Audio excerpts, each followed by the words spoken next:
Hello, everybody, and welcome to the Crypto Hipster Podcast. This is your host, Jamil Hassan, the Crypto Hipster, where I interview founders, entrepreneurs, executives, thought leaders, amazing people all around the world of crypto and blockchain. And today I have another amazing guest, and he's not too far from where I'm at. I'm looking forward to this interview. So, my guest today is the CEO of MoviePass. His name is Stacy Spikes. Stacy, welcome to the show. No, thank you for having me. This is awesome. I think it's awesome because, like I told you before the show, before we kick things off, I'm a movie fan, so we're going to find out if that's a good thing or not. So I look forward to speaking with you, and thank you.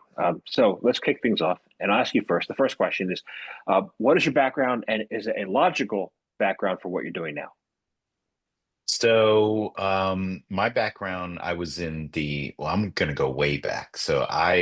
Even back in high school, I worked in a video store and I was in a band and, I was destined to work in entertainment. There was no way I was going to do anything else.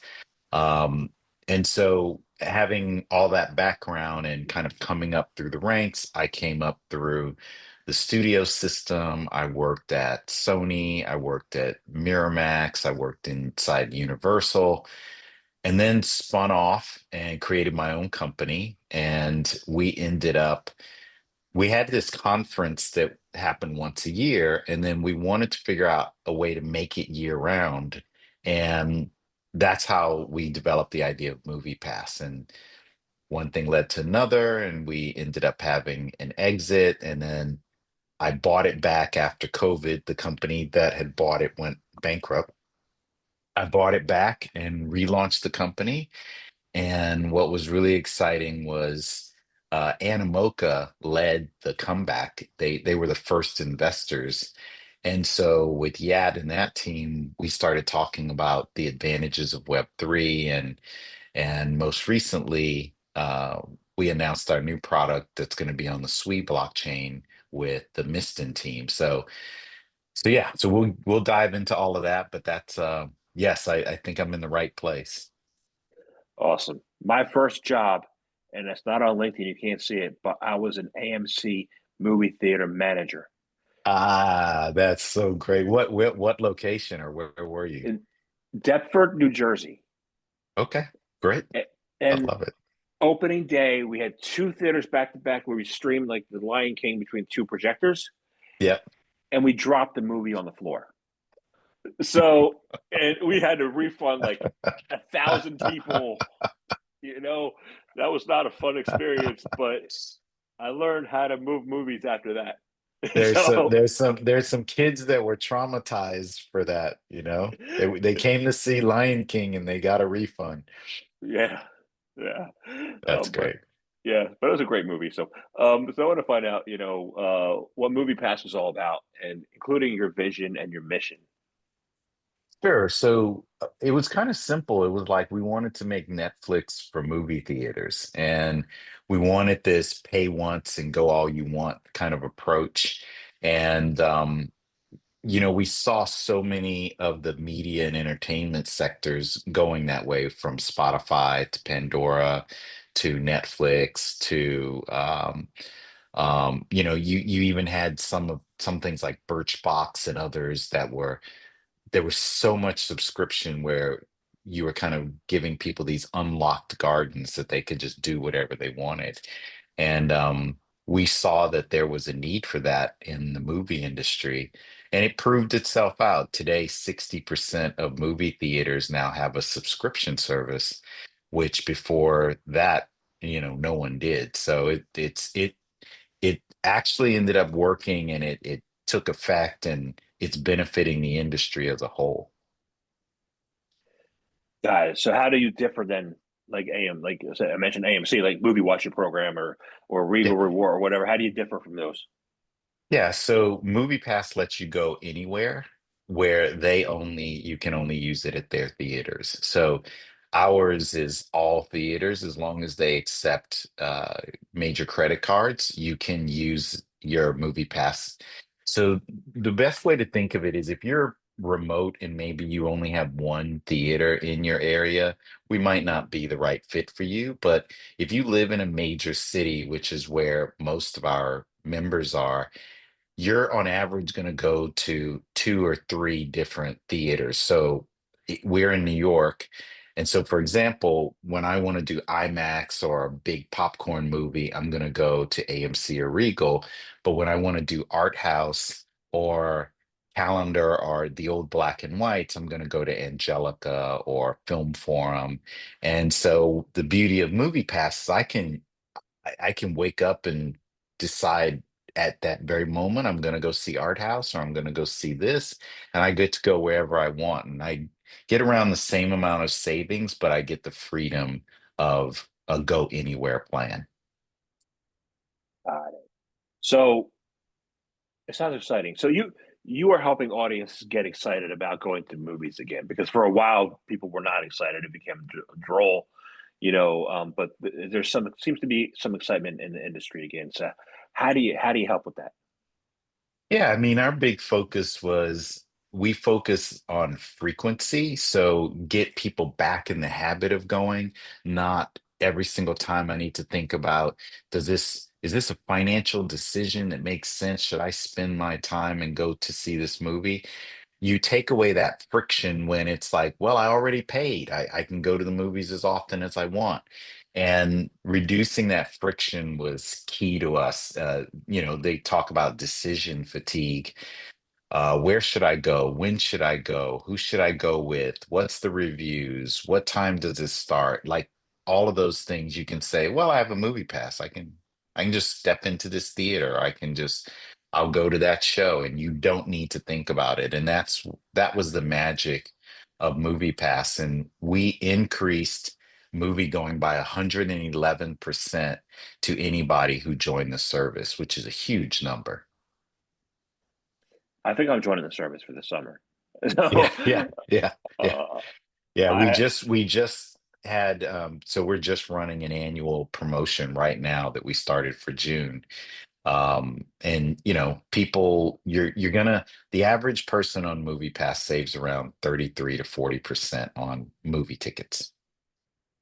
that sounds good. That sounds Yeah. good. And there's some good movies coming out this summer, like another Jurassic Park movie, Superman.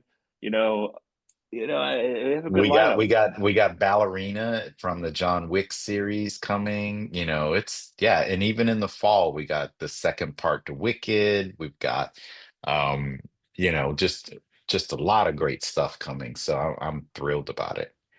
Awesome. So let's talk about your new launch. Yeah, It's called Mogul, right? yeah, What is yeah. Mogul all about, and how are you transforming the film industry experience? So when we are constantly trying to reimagine the space, we look at fandom and people who really have done it right. And one of the places that I think we learn a lot from is what sports have done.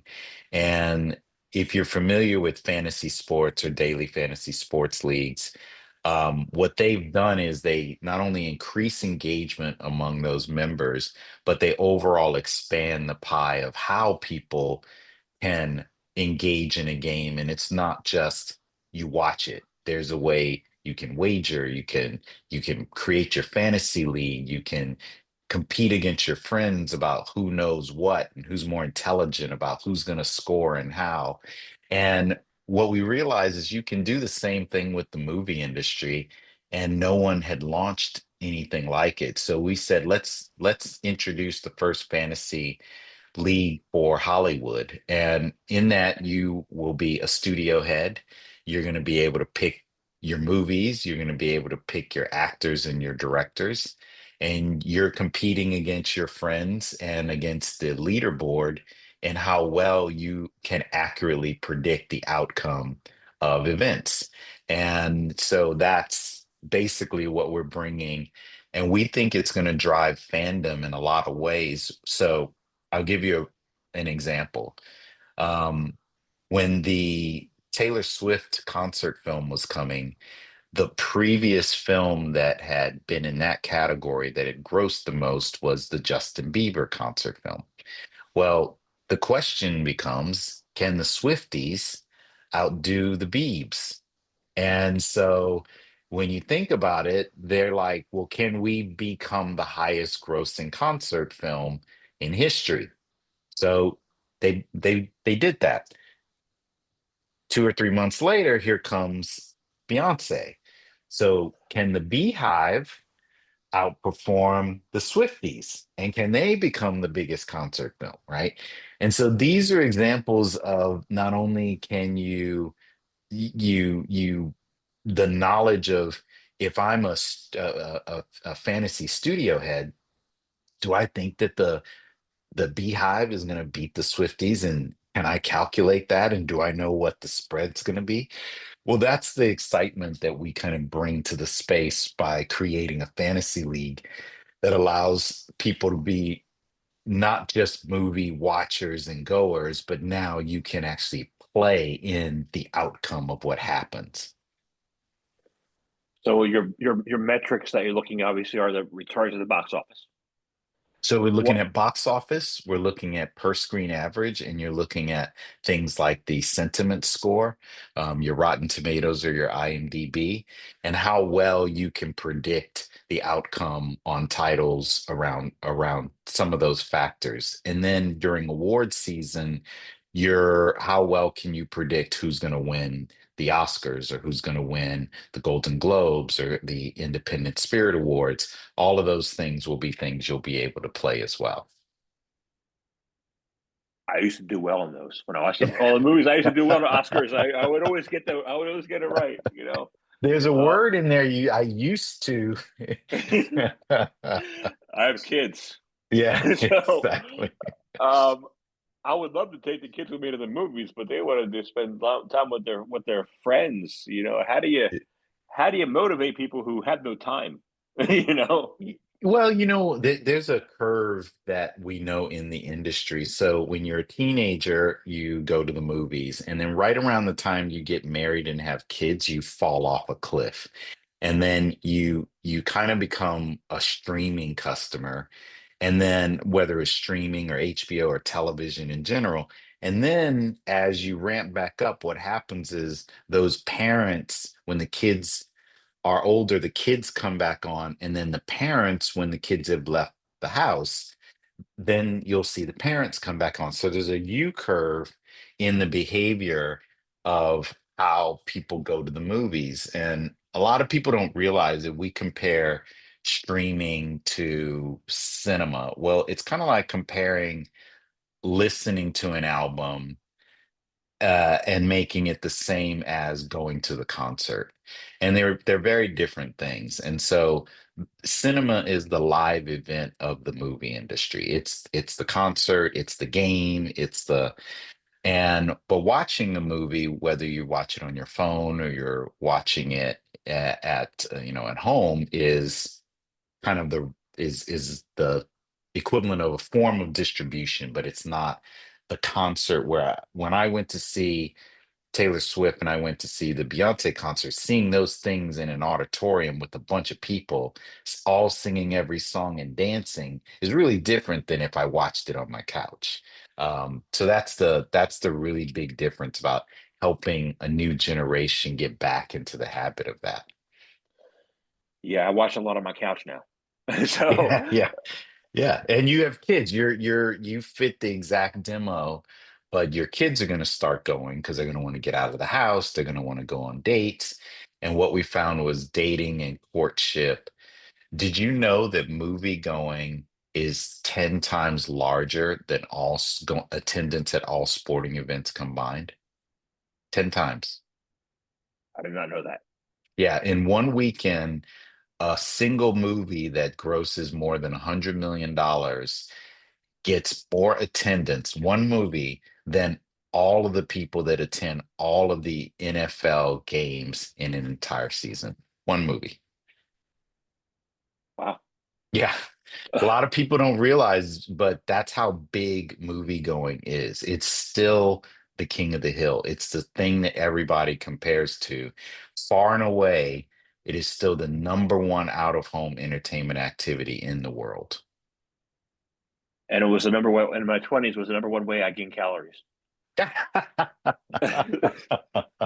So Hey, don't put that uh, on the theater. no, oh, yeah, right. No, no, I don't want to put it on the Come theater. on. Come on. I'm not putting on the theater. I I am interested though if concession is part of your fantasy metrics.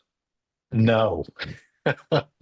We're not putting consumption and calories on the predicted model. I think that would cause people to be a little bit more self-conscious, you know. Oh yeah, oh Yeah. yeah. That's it, but that's an interesting thought. That would be kind of funny. It's like how many buckets of popcorn were sold this weekend? When I was in Denver, we were the number six or number no. At times we were number one in the nation as far as consumption. So See, you sound like a theater manager now. That's your theater manager past is coming back. I don't mean it to. Yeah.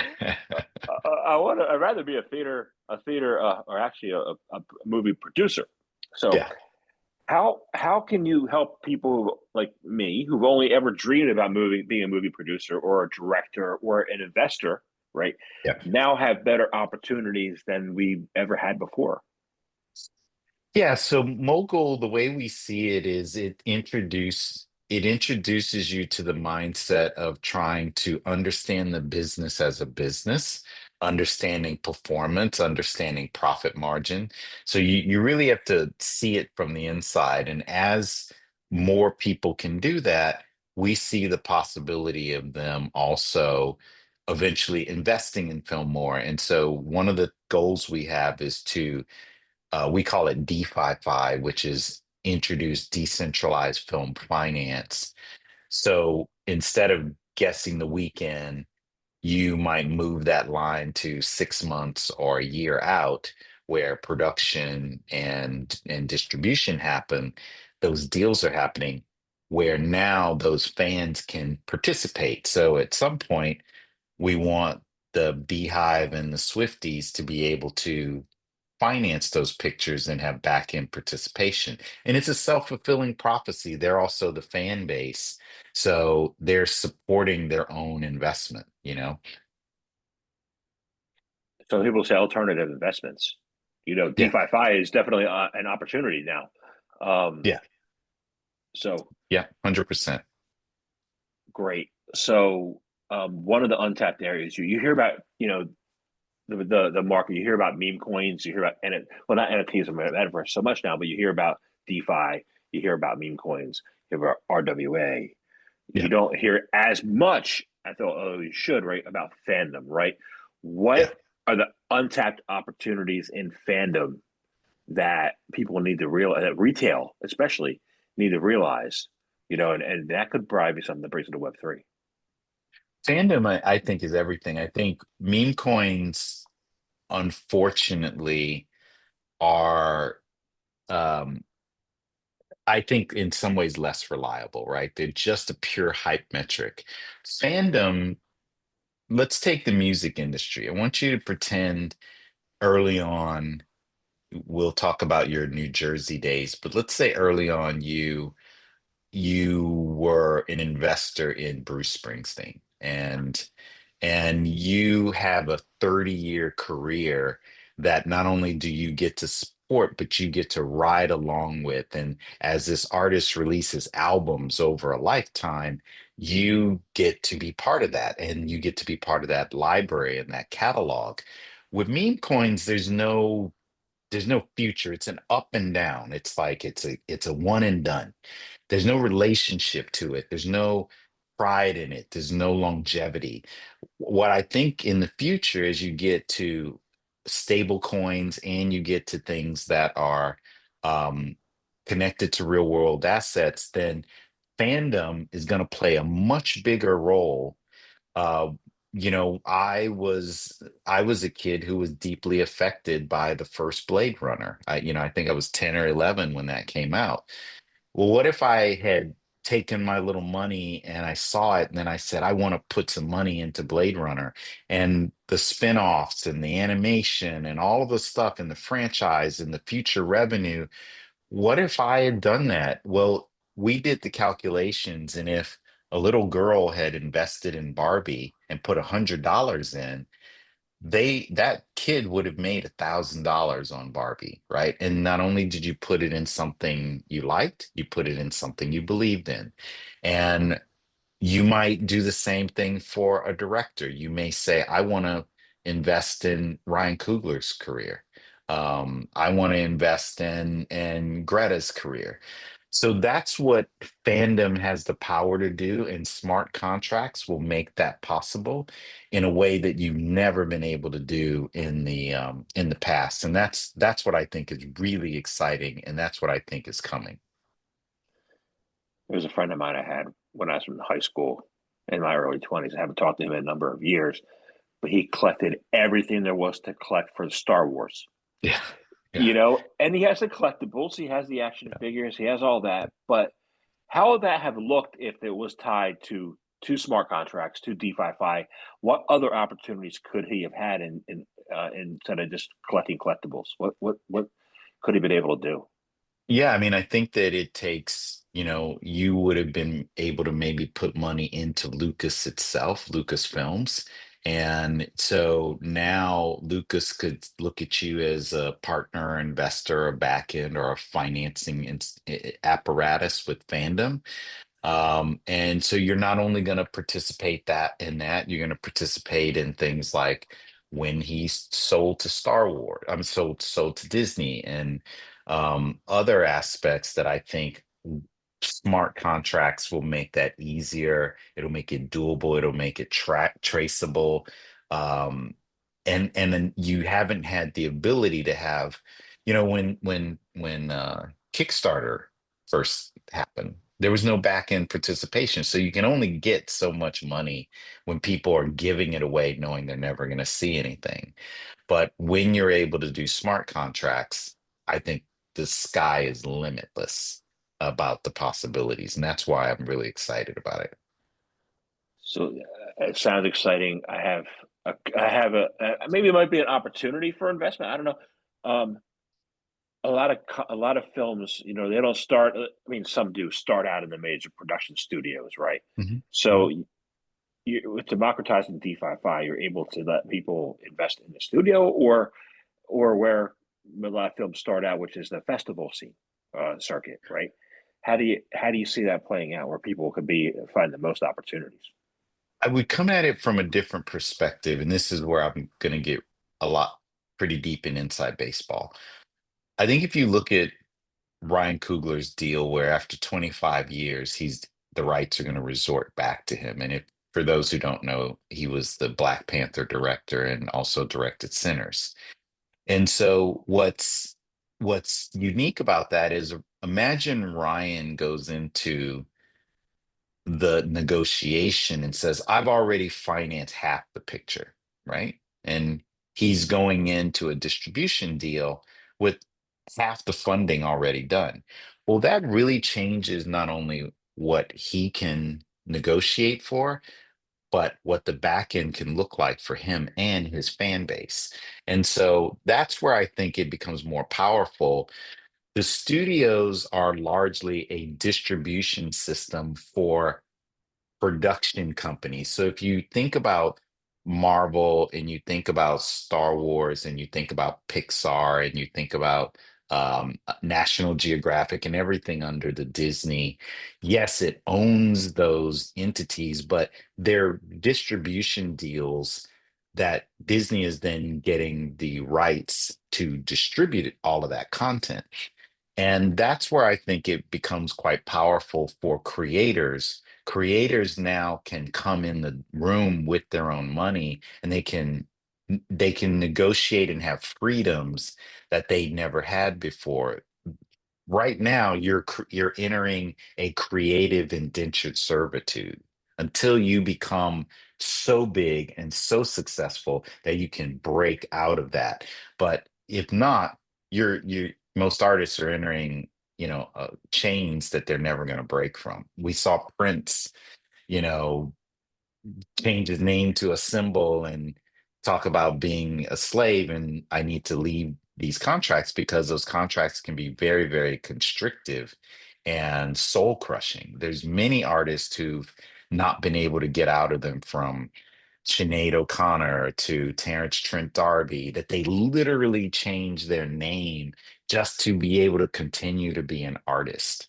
Um, they couldn't even use their own name because it was the distributor owned that artist's name. And if it's like, well, if you don't give me another album, you can't go perform under that name because I own it. You don't want artists to have to live that way. So Web 2 propagates indenture servitude, and Web 3 propagates ownership and opportunity. Not only for the artists, but also for the fans. It gets you closer to what the Grateful Dead and what Springsteen and what others have been able to do. You lower the ceiling on the ability to hit zero gravity, if you will, or less friction. And before, you had to sell so much that only so many people were ever going to break that hold. Well, with this, it lowers that threshold so that more people can live free. More artists and more communities that support them can live free and be self-sustaining. And then I think you're going to end up with better content because the artists are going to make what they want, not make what they feel they have to do. You've had a lot of artists say, I had to wear those clothes or I had to dress that way because the label told me I needed to, versus they're going to make what they want because, and, you know, you're going to have them reach a financial independence a lot faster and be able to invest back in their communities. So I think when the artists are freer, the communities are going to be freer because now that money can flow back to the community, not just flow to Hollywood and not see the results. Got it. I love it. It sounds great. Um, One thing though, and if I Yes. don't Yes. mention it, because you're the only Yes. person I've interviewed who's built on Sui, and Yeah. if I don't mention it, then it's gonna be like the elephant hanging in the room, right? Yeah. Trust. There Hmm. recently was Hmm. a major hack, you Yeah. know, of Sui, Yeah. and Hacker made a lot of money, and a lot of people lost a lot of money. So how do you maintain that trust, especially using Sui? Yeah. What's your level of confidence and comfort in that? And then why should people stick with it, or why should people continue to trust you? So I read the first articles that happened on day one. I haven't seen the subsequent articles, so I don't know if, many of these hacks they can be an individual who has certain clearances that they come in through a human error, or are they technical hacks, right? And so I don't know that the SWE blockchain performed poorly. It might have been just that particular vendor on that happened to be on the chain performed poorly and had an issue. So that I don't know. I don't know. But in general, I think the early days of the internet, you had certain security issues. You could put your credit cards in and certain things. And as it matured, you now, being someone who exists on Web 2, you have to be AAA rated, you have to have, high level of encryption, you have double authentication. There's so many things now that you constantly have this case of cops and robbers, that the bad guys figure out a new way in, and the good guys, even to the point that your checking accounts are federally insured, right? So that even if something happens, your bank gets to say, don't worry, we'll take care of it, right? And then they find out what happened, and we don't have those systems yet set up in crypto, but they're gonna come, right? You're gonna have a form of, you're gonna go to certain vendors because they've set enough money aside, um, in case things are hacked, they can put people's money back. You're gonna have security layers. We're starting to see, you know, people kidnap people's family to get into your accounts now. So this is wild, wild west stuff. And eventually it's all going to become very secure that I assume at some point if somebody gets kidnapped, the bank or some centralized, if I put my money in a not so much a centralized, but there's a security layer that requires human involvement other than me. So I can't just give it to you. I think you're going to see things like that show up. So it's constantly a case of cops and robbers. You constantly have this, layer cake, and that's what new technologies are all about. That's what everything being built new is how it's done. So I think that it's a maturing. You have SWE as a new and emerging chain. You were gonna have something happen. You have every layer one has had their bumps, right? So let's get the bumps out of the way so we can onboard more people to chains like SWE. We decided to go with them because of their ease of onboarding. We like that it's social login. I use my Google, I use my Apple, I use my Yahoo login. Boom, I'm done. And that is a beautiful thing where I lost money with the fact that there were wallets in the early days that was so complex that if I left this piece of paper or that over there, but don't write it over here, I lost money. I lost Bitcoin like that. And so, you know, this is different. Yeah, I love that you're. I love that you're. I love the confidence. I love the ease of use. And yes, I agree with you that that bumpy things end up better. They all have since I've been here since 2017 in the crypto industry. So everything moves forward. So Yeah. awesome. So I want to thank you very much for your time today. I've really enjoyed speaking with you, and I think I'm going to join up because I need to see some movies this summer. One last question: how can Yeah. people find out more information about you, about MoviePass? How can they do that?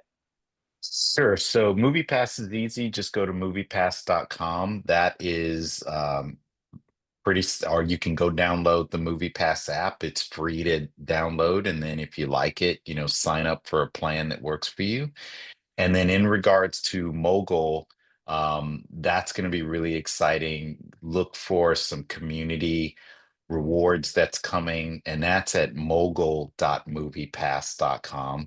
But that's going to really take off pretty fast. We've already got 400,000 people on the waiting list, and on outside the US as well. So we're thrilled about that.